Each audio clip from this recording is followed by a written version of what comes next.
Royal experts have slammed resentful Prince Harry and Meghan Markle's disgusting attempts to provoke the Queen into making a public response to their claims about life in the firm. In a new chapter of Finding Freedom featured in People magazine, authors Omid Scobie, a trusted contact of the Sussexes, and Carolyn Durand say the Duke, 36, and Duchess, 40, believe the Queen has failed to act over incendiary allegations of racism made during their explosive Oprah Winfrey interview. In an extract of the new chapter, Mr. Scobie and Ms. Durand write, "The Queen's recollections may vary." Comment did not go unnoticed by the couple, who a close source said were not surprised that full ownership was not taken. Months later and little accountability has been taken, a pal of Meghan added. How can you move forward with that? Speaking on Good Morning Britain, royal expert Victoria Arbiter explained, the Queen does not perform on command and she is not going to respond to any attempts at provocation. And appearing on Talk Radio, Prince Harry's biographer Angela Levin called the latest allegations beyond disgusting, saying, "I do hope the Queen doesn't listen to a couple like that who only think about themselves and tried to make sure they're victims." She added, "This is two people who are so resentful they want to bring down the royal family, and particularly the Queen, who is vulnerable at her age." Angela said, "They've said Harry is not willing to move on until this is sorted. Quite frankly, he should have sorted it out himself. If his wife is feeling mentally unwell, why didn't he pick up the phone? Why is it the Queen's responsibility?" Speaking about the suggestion no accountability has been taken by the Queen following the explosive Oprah interview, Angela said, "This is Meghan speak. It sounds like Meghan speak. What I want to say is that some people, I'm not saying names, get a buzz if they're attacking someone else and if it's dangerous.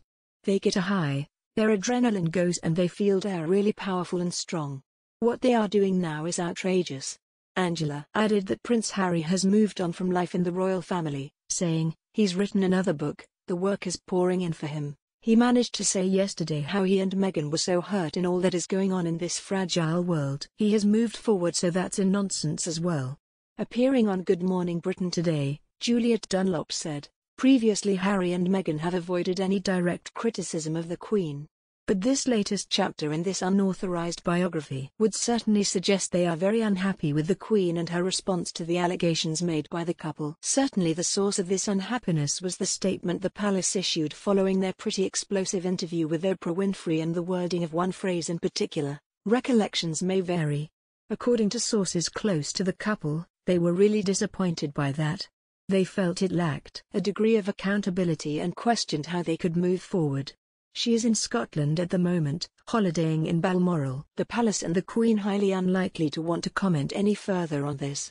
This latest chapter in a story of Harry and Meghan really underlined the rift between the couple, the royal family and the Queen.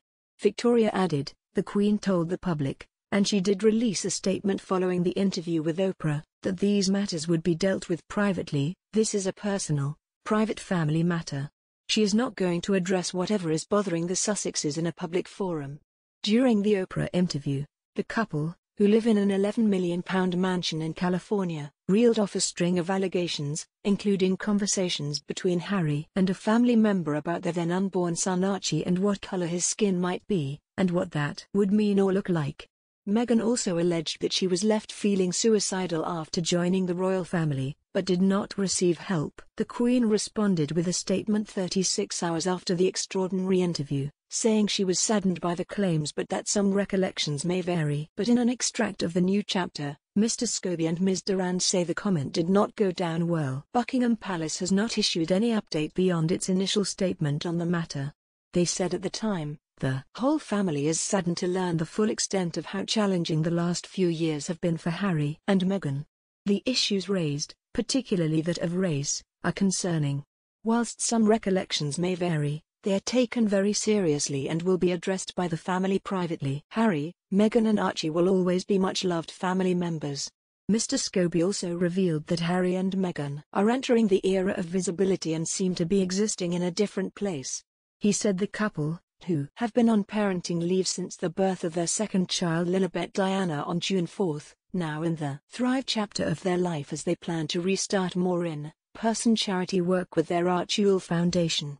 He also told how they are really excited about a busy autumn and winter of public engagements in the US.